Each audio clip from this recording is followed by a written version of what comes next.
that Joe Biden has a bill that he desperately wants the Republicans to pass so we can actually get some funding down to shore up the southern border. But Republicans won't do that either. Yeah, there's a crisis at the border, and the CR that just passed doesn't include anything to do with the border, which has given the White House the upper hand to say, we want to fix the problem at the border, Republicans. Won't you help us? You professed to be so concerned about it. Let's get moving on it. So immigration, the surge of migrants at the southern border are going to be big factors in the 2024 presidential election. According to the New York Times, the current Republican frontrunner, former President Trump, plans to address immigration with mass deportations, detention camps, and a new Muslim ban if he is reelected. That's right, banning a religious group from coming to the United States. The Biden administration described Trump's reported plan as extreme, racist, and cruel. Meanwhile, our next guest says the debate over U.S. immigration policy is clouded by misinformation, and he is our good friend, former Treasury official, Morning Joe economic analyst Steve Rattner at the Southwest Wall with his chart. Steve, good morning. So let's begin with the reality of what exactly is happening right now at the southern border. Yeah, Willie, there is an enormous amount of misinformation, and I got interested in this issue to try to figure it out. And so here's what I learned. Let's start at the southwestern border, the south border, where we've had this surge in encounters, but it's not quite what people think. So yeah, this is a surge. You can see it's up to 2.5 million people. But these are not people who snuck into the country, contrary to what many people may think. These are not people who snuck in the country.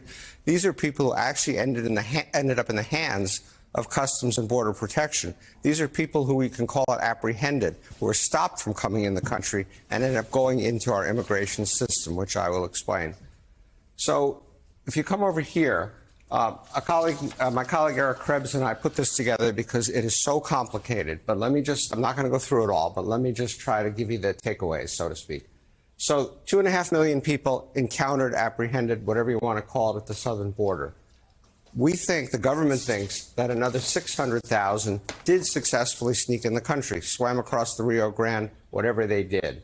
But the important point to know is that 80% of the people who tried to get across the southern border were actually apprehended, were actually in the hands of Customs and Border Protection. That's a pretty good percentage of success, 80% in our hands. The problem is we have this unbelievably broken system, and I'm not going to go through all this, as I said, that puts people through all kinds of different routes and channels and so on. But when the dust settled, what happened with those 2.5 million people last year was that just under a million were sent back, deported, otherwise removed from the country. The rest of them go into this system of immigration courts, applications for asylum, applications for other kinds of humanitarian relief. But because the courts are so backlogged, and to Joe's earlier point, because the government will not fully fund this because of the partisanship of it, 2.5 million people, roughly 2.4 million people, stayed in the country. They're in a system of trying to get asylum, trying to get humanitarian relief, or eventually getting deported, but they're here for now. And so this is really the problem with our system, that we cannot get these people processed, and so they sit here. And what is the problem? We're underfunded, as you said, and so there's been this huge increase in backlogs in the immigration course. This is that 2.5 million people again, added to the backlog that I showed you over there, all the way up from less than 500,000 a few years ago. So we need to fund the immigration system, and we also need to reform it in a way where people can get much faster treatment of their requests to stay in the country or get deported. So, Steve, before you move on to your third chart, what all is going into that spike? It is a big spike that we're seeing on those charts behind you. Republicans say it's the weakness of Joe Biden, that he's signaled that our borders are open, so come on up. But we should point out that under President Obama, those numbers were very low. He was even called by Democrats the deporter in chief. And under Donald Trump, they did come back up. So would you look at the patterns? What goes into that? That's a great question, Willie, and I should have addressed it. Yeah, probably there are some people who heard the president's softer message, President Biden's softer message at the beginning of his term about we're not going to build any more wall and we do a few other things. But the bulk of it, we think, is because economic conditions, to Joe's earlier point, are very strong here, and people know that. They want to come and get jobs. By contrast, economic conditions in Latin America had the worst recovery from COVID, much worse recovery from COVID, and so they're desperate. And then you have countries like Haiti, Nicaragua, Venezuela that have become so strife-ridden, so difficult to live in that people just want to leave. So it's a very complicated set of reasons, but I would again emphasize these are not people who snuck in the country. These are people who actually got caught trying to enter the country or just tried to enter the country and ended up in our system under our control. 80% of the people who showed up at the southern border last year ended up in the hands of Customs and Border Protection. All right, so as we move to your third chart there, Steve, what does it tell us about our population, about what immigration means to our workforce and the age of the people who live here? Yeah, so as I tried to say, we're not being overrun by immigrants, legal or otherwise, and that is actually a problem. And it's a problem for this reason.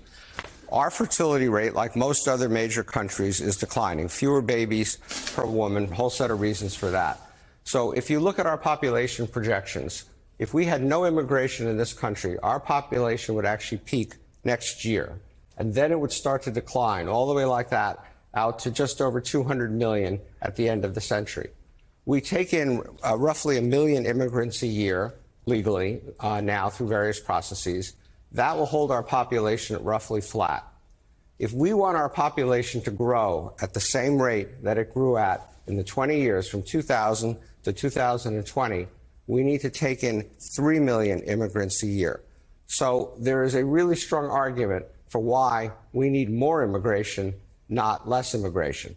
Now, let me just show you, by contrast, China. China does not really have any immigration. They actually have emigration, 300,000 people a year leaving. And so China's population has already peaked, and it could decline to as little as 770 million by the end of the century. So I think we want to look like this, not like that, and you need immigration to do that. Now, for the past 30 years, the number of immigrants we take the normal way, people who apply for visas from wherever they live and say, I want to come and live in America, or they're already here on some basis and they say, I want to get a green card and stay, has been basically flat at around 1 million. So even though our population has grown, even though the number of jobs that we have and the people we need to do those jobs has grown, we're not taking any more through the normal visa process than we were 30 years ago, and that's a mistake. And we should also point out that of the ones we do take, only 27% are coming here for a job-related reason, to provide a skill or a job service that we need. Others are coming for good reasons, 58% for family reunification and things like that, or humanitarian. But we need people to come here and take the jobs of the future that we're creating at the moment. A great look at a very complicated problem. Steve Rattner at the Southwest Wall with his chart. Steve, thanks so much.